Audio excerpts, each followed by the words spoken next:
Hello everyone, welcome back to NCRT in Telugu and VIPS Academy. This is Anirudh Billa, your mentor for Polity and also UPSC.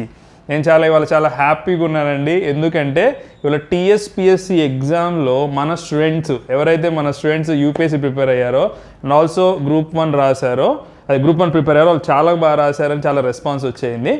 And ఇంకొంతమంది చాలా టఫ్గా అనిపించింది sir అన్నారు. ఎందుకు ఇది hard ఉంది are ఎందుకు ఇది టఫ్ ఉందో మనం చూద్దాం. ఫస్ట్ వచ్చేసి ఏంటి అంటే, ఫస్ట్ టైం మన టీఎస్పిఎస్సి వాళ్ళు చాలా సంవత్సరాల తర్వాత గ్రూప్ 1 ఎగ్జామ్ పెట్టారు. బయట ఉన్న మార్కెట్లో టెస్ట్ సిరీస్ కానీ వేరే ఇన్స్టిట్యూట్స్లో వాళ్ళు కానీ కూడా ప్రీవియస్ ఇయర్ ప్యాటర్న్ ప్రకారమే దే వేర్ గివింగ్ గైడెన్స్. అంటే సింపుల్, ఫర్ ఎగ్జాంపుల్ చెప్పాలంటే కొన్ని ఫ్యాక్ట్స్ క్వశ్చన్స్ ఉంటాయి, or for example static questions ఉన్నాయి అనుకోండి. సింగిల్ లైనర్ అంటే వన్ లైనర్ అంటే ఒక స్టేట్మెంట్ ఉంటుంది, కింద సింగిల్ పాయింట్ ఆప్షన్స్ ఉంటాయి కదా. కానీ ఈసారి ఏం చేశారంటే సేమ్ ఎగ్జాక్ట్గా యూపీఎస్సీలో ఏదైతే ఫార్మాట్ ఉంటుందో ఆ ఫార్మాట్ ఇచ్చారు.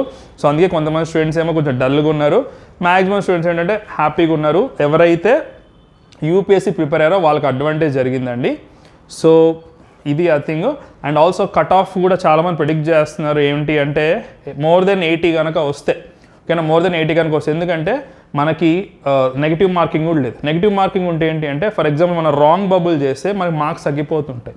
ఇక్కడ ఏంటి అంటే ఫర్ ఎగ్జాంపుల్ లక్లో కానీ ఫ్లూక్లో కానీ తగిలే అవకాశం ఉంది. కాబట్టి మోర్ దెన్ 80 మార్క్స్ వస్తే కనుక డెఫినెట్గా మెయిన్స్ రాయొచ్చు అంటున్నారు. అండ్ ఆల్సో ఇంకో థింగ్ ఏంటంటే ఈసారి ఇంటర్వ్యూ కూడా లేదు కాబట్టి. సో ఇవన్నీ థింగ్స్ కూడా పక్కన పెట్టేస్తే మనం మెయిన్ టార్గెట్ ఏంటండి, learning subject or mastering subject. So as your polity faculty today I'm going to discuss the key for today's TSPSC group 1. Even మీరు సాడ్గా ఉన్నా హ్యాపీగా ఉన్నా అన్ని తీసి పక్కన పెట్టండి. లెట్ us ట్రై అగైన్, ఓకేనా. మన సబ్జెక్ట్ గ్యాదరింగ్, సబ్జెక్ట్ నాలెడ్జ్ పెంచుకోవడం చాలా ఇంపార్టెంట్. కాబట్టి ఇమ్మీడియట్గా నేను ఈ కీ అనేది చేస్తున్నాం విత్ ఎక్స్ప్లెనేషన్ వీడియో, ఓకేనా. Let us see that.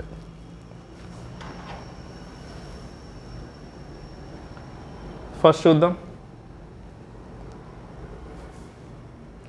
First question ఇక్కడ చూడండి. ఇది మన స్టూడెంట్ మనకి దాన్ని ఏమంటారు స్కాన్ చేసి పంపించారు మనకి. సో ఈ ఆన్సర్స్ పట్టించుకోకండి, we don't know whether right or wrong, but let us go from the theory part, ఓకేనా. Let us go from Laxmikanth text book perspective or from class perspective, ఓకేనా. ఫస్ట్ క్వశ్చన్ చూడండి, ఇక్కడ ఇవి ఓన్లీ పాలిటీ క్వశ్చన్స్ అండి. Let us see that. Using the powers enshrined in Article 2 and 3 of the Constitution of India, the parliament can do which of the following. అంటే ఎవరైతే Lakshmikanth text book చదువుతారు కదా, union and territory అని ఒక chapter ఉంటుంది, దానికి సంబంధించినట్టు. So article 2, article 3 గురించి అడుగుతున్నారు. ఏమని అంటున్నారు అంటే, ఫస్ట్ ఆప్షన్ చూడండి, admit new territories as a new state of India. బేసిక్గా ఆర్టికల్ 2, ఆర్టికల్ 3 ఏం చెప్పుద్ది అంటే కొత్త స్టేట్ ఫామ్ చేయడానికి పార్లమెంట్కి పవర్ ఉందని చెప్పుతుంది. అండ్ అది ఆర్టికల్ 2లో ఉంటుంది. ఆర్టికల్ 3లో ఏముంటుంది అంటే ఎలా చేస్తారనేది ఉంటుంది అన్నట్టు. So first option is right. Second one చూడండి, split or merge existing Indian states, like for example మన ఏపీ తెలంగాణ ఫామ్ అయినట్టు. థర్డ్ ఆప్షన్ చూడండి, transfer and exchange of territories to neighbouring countries. ఈ పాయింట్ టెక్స్ట్ బుక్లో ఎక్కడ లేదండి, ఆర్టికల్ 2, 3 కింద. So దీన్ని మనం కట్ చేద్దాం. ఎస్. అండ్ ఇప్పుడు డి ఆప్షన్ చూద్దాం, alter the names and boundaries of existing Indian states. Yes, ఇది కూడా ఇచ్చారు. సో ఇప్పుడు మనం ఎలిమినేట్ చేయాల్సిన ఆప్షన్ ఏంటంటే సి. సో సి ఎక్కడ ఉందండి, సి ఇక్కడ ఉంది, ఇక్కడ ఉంది, ఇక్కడ ఉంది. So option is a. So ఈ పేపర్ కరెక్ట్ ఆన్సర్ చేసిన స్టూడెంట్ రైట్ పెట్టాడు. సో దిస్ ఆన్సర్ ఈజ్ 1, ఓకేనా. ఏమైనా డౌట్స్ ఉంటే కనుక కింద కామెంట్ సెక్షన్లో టైప్ చేయండి. Let us see next question. అయితే ఈ ఎగ్జామ్లో ఒక విచిత్రం నేను అబ్జర్వ్ చేసింది ఏంటంటే, డిఫరెంట్ స్టూడెంట్స్ వాళ్ళ యొక్క మార్క్స్ అదే క్వశ్చన్ పేపర్ ఆన్సర్ పెట్టకి పంపిస్తారు కదా. చూస్తే ఏంటి అంటే ఆన్సర్స్ జంబుల్లో ఉన్నాయి. బేసిక్గా క్వశ్చన్ జంబుల్ అవుతాయి కదా. బేసిక్గా డిఫరెంట్ సెట్ వచ్చినప్పుడు ఏమవుతుంది, ఫస్ట్ క్వశ్చన్ వీళ్ళకి 150th క్వశ్చన్, వీళ్ళకి 75 క్వశ్చన్ కదా. ఇక్కడ ఏంటంటే ఆన్సర్స్ జంబుల్ అయ్యాయి అన్నట్టు ఆప్షన్స్ ఇచ్చినాయి. సో మీ పేపర్ ఎలా ఉందో, మీ పేపర్లో ఏమి ఇచ్చాడో మీరు చెక్ చేసుకోండి, but I'm telling overall answer. Second question చూడండి, which of the following is not, ఓకేనా. నాట్ అనేది ఇట్లా అండర్లైన్ చేసుకోవాలి ఎగ్జామ్లో, చేసుకొని and essential qualification for appointment as a governor. ఒక గవర్నర్గా నియమించబడాలంటే ఏది క్వాలిఫికేషన్, ఏది కంపల్సరీ క్వాలిఫికేషన్ కాదని అడుగుతున్నారండి. సో ఆప్షన్ చూద్దాం. సో మన తప్ప ఆన్సర్ని కరెక్ట్ చేయాలి. బేసిక్గా రైట్ ఆన్సర్ని కరెక్ట్ చేస్తాం కదా, ఇక్కడ నాట్ అని ఇవ్వడం వల్ల తప్ప ఆన్సర్ని మనం రైట్ పెట్టాలన్నట్టు. So let us see, he or she should be a citizen of India and complete age of 35 years. Yes, ఇది ఉంది టెక్స్ట్ బుక్లో, దిస్ ఈజ్ రైట్.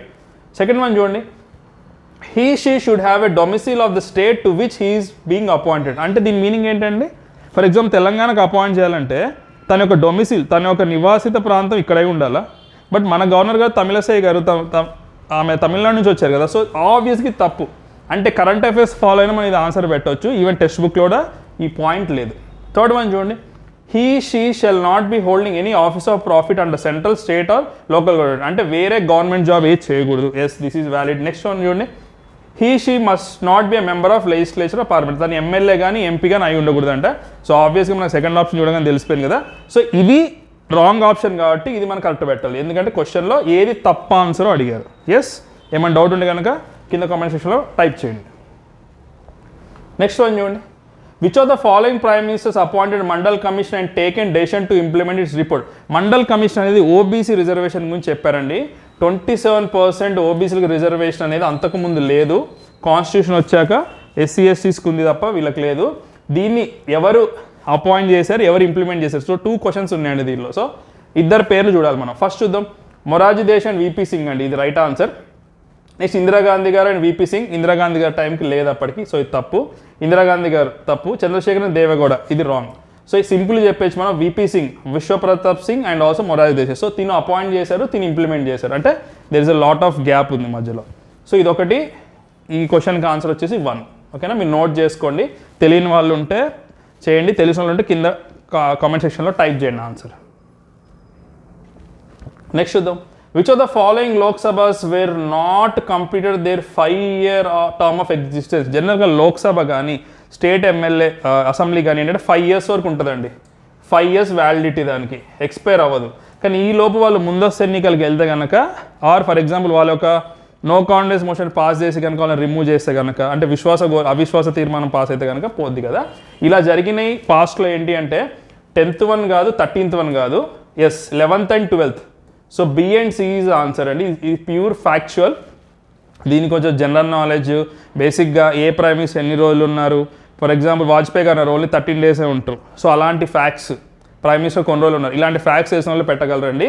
ఈ టెక్స్ట్ బుక్లో సర్చ్ చేసినా maybe it is not possible to know. But కాకపోతే ఏ year 5 years పర్ఫెక్ట్గా ఏవేవి తక్కువలో అయినాయి అనేది మనకు చూడాలి. జనరల్ అవేర్నెస్ ఉంటుంది తప్ప ఇది ఆన్సర్ చేయలేము. ఇప్పుడు మీకు ఇచ్చే టాస్క్ ఏంటంటే 11th లోక్సభ ఏ ఇయర్, 12th లోక్సభ ఏ ఇయర్ అనేది కింద కామెంట్ సెక్షన్లో టైప్ చేయండి. మీరు గూగుల్ చేయండి 11th లోక్సభ ఎప్పుడు ఎక్స్పైర్ అయింది, ఆ 12th లోక్సభ ఎప్పుడు ఎక్స్పైర్ అని చెప్పండి, మీకు తెలుస్తుంది ఆన్సర్. నెక్స్ట్ చూడండి, who among the following were the members of constitute assembly of India. Constituent assembly అంటే ఏంటి అంటే, రాజ్యాంగాన్ని తయారు చేయడానికి, డ్రాఫ్ట్ చేయడానికి మన వాళ్ళు ఏం చేశారు, కాన్స్టిట్యూట్ అసెంబ్లీ క్రియేట్ చేశారు 1946లోనే. ఓకేనా, ఆ గ్రూప్లో ఎవరున్నారు అంటున్నారు. సో ఇది కూడా కంప్లీట్ ఫ్యాక్చువల్ బిట్ అండి. బేసిక్గా అందరికి కూడా ఎవరా నేమ్స్ అనేవి గుర్తుండవు. కాదే మీరు కనుక రఫ్గా చదువుకొని ఉంటే, లేదా జీకే క్వశ్చన్స్ కనుక చదువుకుంటే మీకు తెలుస్తుంది. సింపుల్గా చేయాలి అంటే మనం ఇక్కడ సుచరిత పండిట్ గారు అయితే లేరు, ఈ పేరు అయితే ఎప్పుడు ఎక్కడ వినలేదు కాబట్టి ఇది ఎలిమినేట్ చేస్తామండి. సో డి కనుక మనం ఎలిమినేట్ చేస్తే డైరెక్ట్గా, ఓకేనా. మిగిలిన ఆన్సర్ ఏబీసీ. ఏబీసీలో అందరు ఉన్నారులే తెలియపోయినా పర్లేదు, ఎవరు లేరని తెలిస్తే చాలు బేసిక్గా. సో అన్ని మాస్కరీన్, దాక్షాయణి వేలాయుధన్ అండ్ అమ్ము స్వామినాథన్, వీళ్ళు ముగ్గురు అయితే ఉన్నారని తెలిసింది. ఎందుకంటే ఈ పర్సన్ అనే పర్సన్ పేరు ఎప్పుడు వినలే కదా, డైరెక్ట్గా మనం ఎలిమినేట్ చేసేయచ్చు. ఓకేనా, దిస్ ఈజ్ ఈ క్వశ్చన్కి ఆన్సర్. 4th one. నెక్స్ట్ చూద్దాం, match the following women chief minister with respect of the states. ప్రజెంటా, ఓల్డా? Women chief ministers Sucheta Kripalani, ఎప్పుడో వాళ్ళు, నందిని సత్పతి, సేదా అన్వేరా తైమూర్ అండ్ శశికళ కకోదర్. ఓకేనా, ఇవి అంతా ముందున్న ఉమెన్ చీఫ్ మినిస్టర్ అండి. సో చూద్దాం ఏవైతే ఎలిమినేషన్ మెథడ్లో చూద్దాం, ఎందుకంటే అన్ని పేర్లు మనకు తెలియదు కదా. Let us go with elimination method. Sucheta Kripalani అయితే చాలా famous person, she's from UP. So మనం ఏ కనుక 3 అని తీసుకున్నాం అనుకోండి ఫర్ ఎగ్జాంపుల్, ఇక్కడ ఆప్షన్స్ చూడాలి వెంటనే. ఇలాంటి మ్యాచ్ ద ఫాలోయింగ్ వచ్చినప్పుడు ఏంటంటే ఒక్కటి రైట్ తెలిసినా సరే ఆప్షన్స్లో చూడాలి. A3 ఎక్కడ ఉందో చూడాలండి. A3 ఇక్కడ ఉంది, ఈ రెండిట్లో లేదు. ఇక్కడ A5, ఇక్కడ A4 ఉంది, ఈ రెండు ఎలిమినేట్ చేసేయండి. సో ఇక్కడ 50-50 వచ్చింది ఆప్షన్, ఈ రెండిట్లో చూడాలి. సో నెక్స్ట్ బి చూద్దాం, B4, C2 అంటే బి అనేది ఒడిస్సా, నందిని గారు ఒడిస్సా నుంచి ఉన్నారు. సి అనే పర్సన్ సయ్యద్ అన్వేరా తైమూర్ అనే పర్సన్ అస్సాం నుంచి ఉన్నారని చెప్పి క్లియర్గా వాళ్ళే ఇచ్చారు. సో ఇది మనకు తెలియపోయినా పర్లేదు. ఇప్పుడు డి దగ్గర మనం తెలియాలి. సో డి వచ్చేసి 2 ఆప్షన్స్ ఉన్నాయండి, ఒకటి గోవా, ఒకటి మహారాష్ట్ర. అందుకే తెలియకలు ఇక్కడ 5 ఆప్షన్స్ ఇచ్చారు. 4 ఆప్షన్స్ ఇస్తే మీరు పెట్టేస్తారు కదా. సో శశికళ కకోదర్ అనే person, she's from Goa. So option వచ్చేసి బి అండి. ఓకేనా, A3, B4, C2, D1 ఇది ఆన్సర్. ఓకే, తెలియని వాళ్ళు ఉంటే నోట్స్లో నోట్ చేసుకోండి. ఓకేనా, this will be an value addition for your notes. Next చూద్దాం. Anti corruption measures of the central government or the responsibility of ఎవరి రెస్పాన్సిబిలిటీ యాంటీ కరప్షన్ అనేది. ఇలాంటి క్వశ్చన్స్ వచ్చినప్పుడు ఎలిమినేట్ చేస్తే సరిపోద్దండి, ఏది కాదో చూస్తే తెలిసిపోద్ది. ఫస్ట్ చూద్దాం, CVC central vigilance commission. Yes, వాళ్ళు ఎప్పుడు న్యూస్లో ఉంటారు. విజిలెన్స్ కమిషన్ ఉంది యాంటీ కరప్షన్ కోసం. Administrative vigilance divisions in the department of personnel training. వీళ్ళు ఎక్స్క్లూజివ్గా ఉంది, ఏ డిపార్ట్మెంట్ వాళ్ళు చూడడానికి, వాళ్ళ యొక్క యాంటీ కరప్షన్ చూడడానికి. Central bureau of investigation. Yes, 3 కరెక్టే. 4th వన్ రైట్ రాంగ్ చూద్దాం. ఇంటెలిజెన్స్ బ్యూరో అన్నారు. ఇంటెలిజెన్స్ బ్యూరో పని ఏంటంటే ఇంటర్నల్ సెక్యూరిటీ చూసుకునే వర్క్ వాళ్ళది. ఓకేనా, వాళ్ళ యాంటీ కరప్షన్లో వాళ్ళు ఇన్వాల్వ్ గారు. సో ఏబీసీనే ఆన్సర్. సో ఆప్షన్ చూద్దాం, ఇది కాదు, ఇది కాదు, ఇది కాదు. Yes, ABC 4th one. So మీరు స్పీడ్గా కూడా చూడడం నేర్చుకోండి కొంచెము, ఎంసీక్యూస్ కూడా మనకు క్విక్గా అయిపోద్ది. సో మరోసారి చెక్ చేస్తే ఇదైతే తప్పండి. సో ఇది ఎలిమినేట్ చేసాం, డి ఎలిమినేట్ చేసాం. కాబట్టి ఏబీ అయిద్దా అంటే కంపల్సరీ సిబిఐ వాళ్ళు వస్తారు. యాంటీ కరప్షన్ ఎక్కడ చేస్తే సిబిఐ వాళ్ళు వస్తారు, కాబట్టి కంపల్సరీ ఉండాలి. సో ఇది కూడా మీరు నోట్ చేసుకోండి.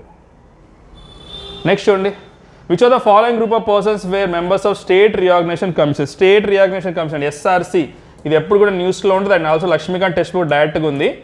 నాకు తెలిసి 2 days బ్యాక్ మన క్లాస్లో కూడా డిస్కస్ చేసాం. ఇందాక పార్లమెంట్ ఆర్టికల్ 2.3 ఒకటి డిస్కస్ చేసాం, ఇది కూడా డిస్కస్ చేసాం స్టూడెంట్స్. అది as it is Lakshmikanth book నుంచి వచ్చిందండి. అండ్ రివిజన్ కూడా చేయించాం మనము. ఐ థింక్ అందరు కూడా పెట్టుండొచ్చు ఆన్సరు. సో చూద్దాం. ఫజల్ అలీ గారు ఎట్లాగో చైర్మనే, ఫజల్ అలీ గారు ఉన్నారు. నెక్స్ట్ ఇంకా 2 పేర్లు చూద్దాం. Yes, HN Kunzru, KM Panikkar అండి. ఓకేనా, ఈ కడ్జు గారు కాదు, ఎస్కే దార్ కాదు. ఎస్కే దార్ అనే person first state linguistic basis మీద ఫామ్ చేయాలన్నప్పుడు ఎస్కే దార్ గారు, తర్వాత జేవీపీ కమిటీ, తర్వాత ఫజల్ అలీ కమిటీ వస్తుంది. కాబట్టి ఇది కూడా కాదు. సో లాస్ట్ ఎస్కే దార్ అన్నారు కాబట్టి ఇది కాదు. సో ఏంటంటే కన్ఫ్యూజ్ చేయడానికి ఇలా ఇస్తారండి. సో ఈ గ్రూప్లో ఏంటంటే ఫజల్ అలీ, హెచ్ఎన్ కుంజురు, కేఎం పానికర్. మీ లక్ష్మీకాంత్ టెక్స్ట్ బుక్ కనుక ఓపెన్ చేస్తే బేసిక్ ఏముంటుంది, అందరు కూడా Dhar commission, JVP commission and also Fazal Ali చదువుతారు. దాని తర్వాత టూ లైన్స్ కిందనే ఉంటుంది ఎవరెవరు ఉన్నారో తన యొక్క టీంలోని వీళ్ళిద్దరు నేమ్స్ ఉంటాయండి. కావాలంటే ఇప్పుడే మీరు లక్ష్మీకాంత్ బుక్ ఓపెన్ చేసి చూడండి. So you can answer. దీనికి ఆన్సర్ వచ్చేసి 3. నెక్స్ట్ చూద్దాం. Who were other members of justice RS Sarkaria commission of centre state relations. Centre state relations ఎలా ఉండాలని చెప్పిన పర్సన్లో సర్కారియా కమిషన్, పుంచి కమిషన్లో ఆ పీపుల్లలో సర్కారియా కమిషన్ ఒకళ్ళండి. తిన టీంలో ఎవరున్నారు చూద్దాం. ఎంఎం పుంచి కాదు, ధీరేంద్ర సింగ్ ఎన్ఆర్ మాధవన్ కాదు, వికే దుగ్గల్, విజయ్ శంకర్ ఎన్ఆర్ మాధవన్ కాదు. మళ్ళీ సెకండ్ టైం సేమ్ నేమ్ వచ్చిందండి. ఆన్సర్ వచ్చేసి B Sivaraman and doctor SR Sen అండి. 4 ఈజ్ ద ఆన్సర్. ఇక్కడ ఇలాంటి ఏంటంటే బేసిక్ ఫ్యాక్ట్స్ ఒకసారి అలా చదివి మనం అలా గుర్తుపెట్టుకుంటే బెస్ట్. ఆర్ గుర్తుపెట్టుకోలేకపోతే మల్టిపుల్ టైమ్స్ రివిజన్ చేయండి ఇలాంటి క్వశ్చన్స్. ఇవైతే ప్యూర్ ఫ్యాక్చువల్ వచ్చినాయండి, అప్లికేషన్ కాదు. ఇందా చూసిన క్వశ్చన్స్ కొంచెం అప్లికేషన్ బేస్డ్ ఉన్నాయి పాలిటీలో. నెక్స్ట్ క్వశ్చన్ చూద్దాం. Effects of the proclamation of national emergency. National emergency అంటే ఏంటంటే ఆర్టికల్ 352 ప్రకారము ఎమర్జెన్సీ టైంలో ఏమవుద్దో చూద్దాం. Extension of executive power of the union government. Yes, union government యొక్క పవర్ స్టేట్ మీద ఎన్ఫోర్స్ చేయొచ్చు, ఇది కరెక్టే. Extension of parliament's law making powers. Yes, పార్లమెంటే స్టేట్ బదులు కూడా లా చేయొచ్చు, ఇది కరెక్టే. The federal provisions of the constitution will continue to function. అసలు నేషనల్ ఎమర్జెన్సీ వచ్చేటప్పుడు ఫెడరల్ ప్రొవిజన్స్ అంటే ఏంటి, స్టేట్ యొక్క పవర్స్ అనేవి ఉండవు కాబట్టి ఫెడరల్ ప్రొవిజన్స్ అనేవి విల్ కంటిన్యూ అండి. కాబట్టి తప్పు, సి తప్పండి. సో చూద్దాం, సి ఇక్కడ ఉంది, ఇక్కడ ఉంది. సో ఏబీనా చూద్దాం. డి చూద్దాం. Restriction of fundamental freedom guarantee in the constitution. Yes, restriction అనేది పెట్టారు. So ABD is answer. ఎలా చెప్తారు సార్ అంటే మీరు ఎవరైనా అడగండి, మీ పేరెంట్స్ని కానీ ఆర్ ఫర్ ఎగ్జాంపుల్ మీ పెద్దనాన్న కానీ మీ మామయ్యని కానీ ఎమర్జెన్సీ టైంలో ఏం కోల్పోయారు అట్లీస్ట్ వాళ్ళు తెలిసిన వాళ్ళు అంటే fundamental freedom of speech and expression అనేది లేదు, తీసుకెళ్ళి జైల్లో పెట్టేవాళ్ళు మనం గవర్నమెంట్ ఎగరెస్ట్ మాట్లాడితే.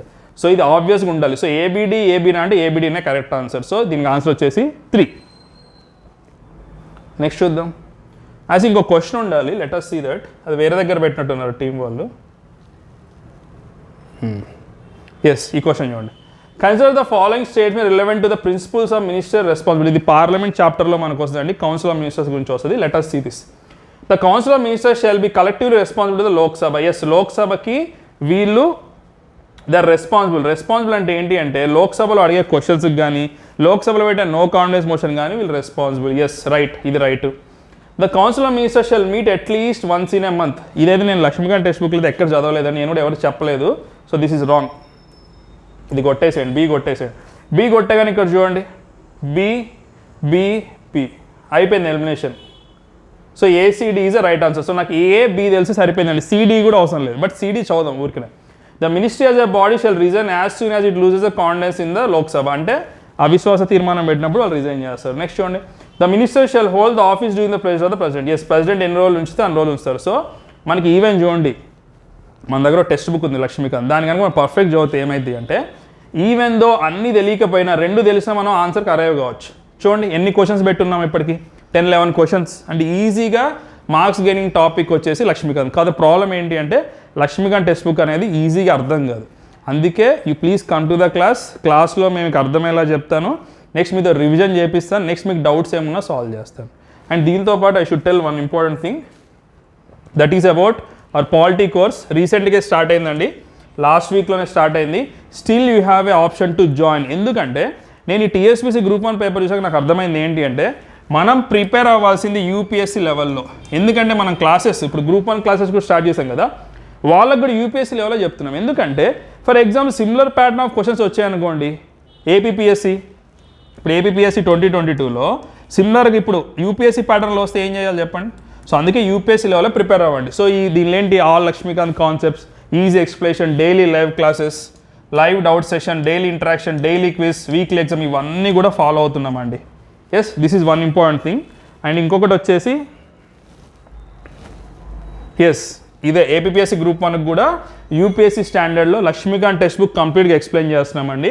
ఇది కూడా స్టార్ట్ అయిపోయింది. నేను ఆల్రెడీ చెప్పాను, బట్ ఇక్కడ మన వాళ్ళు ఒక ఇమేజ్ అనేది పెట్టారు, so I need to explain. Next చూడండి, ఎస్ ఇది ఏపీఎస్సీ కోర్సు, ఓకేనా. అన్ని సబ్జెక్ట్స్ కూడా మన దగ్గర ఉన్నాయి. అండ్ ఆల్సో ఇండివిజువల్ మోడల్స్ కూడా ఉన్నాయి, ఓకేనా. దీనికి మీరు చేయాల్సిన వర్క్ ఏంటి అంటే, దీనికోసం మీరు ఏం చేయాలంటే 2 నెంబర్స్ ఇస్తాను, ఆ నెంబర్స్ కాల్ చేయండి, ఓకేనా. 8985237565 ఆర్ 7569556888. ఈ 2 నెంబర్లో ఏ నెంబర్స్కైనా కాల్ చేసేసి, మీకు యూపీఎస్సీ సబ్జెక్ట్స్ అంటే యూపీఎస్సీ సబ్జెక్ట్స్, ఆర్ మన పాలిటీ క్లాస్ అంటే పాలిటీ క్లాస్ లైవ్ జరుగుతుంది ప్రస్తుతం అయితే యూపీఎస్సీకి అయితే. ఏబీపీఎస్ అయితే ఏబీపీ క్లాస్ అయితే జాయిన్ అవ్వండి. ఎందుకంటే exam pattern, exam way of thinking, exam conduct చేసే వాళ్ళ లెవెల్ కూడా దే ఆర్ చేంజింగ్. ఇంకా మన ఓల్డ్ స్టైల్లో ఫర్ ఎగ్జాంపుల్ ఓన్లీ సింగిల్ అయినా చదువుకుంటే వర్కౌట్ అవ్వదని నా ఉద్దేశం. సో మీరు కింద కామెంట్ చేయండి, క్వశ్చన్ పేపర్ ఎలా ఉందో కామెంట్ చేయండి. ఇప్పుడు నేను చెప్పాను కదా, ఇప్పుడు మీరు చెప్పండి కామెంట్ సెక్షన్లో. క్వశ్చన్ పేపర్ టఫ్ ఉందా, అన్ప్రిడిక్టబుల్ ఉందా, డిఫికల్ట్ ఉందా, మీకు ఎంత స్కోర్ వస్తుంది, ఎంత కట్ ఆఫ్ ఉండొచ్చు, మీ యొక్క ఒపీనియన్స్ అనేది కింద కామెంట్ సెక్షన్లో ఇవ్వండి, ఓకేనా. So I will be reading those. Yes, so thank you so much అండి. This is Anirudh Birla, your mentor for polity and UPSC. Jai Hind.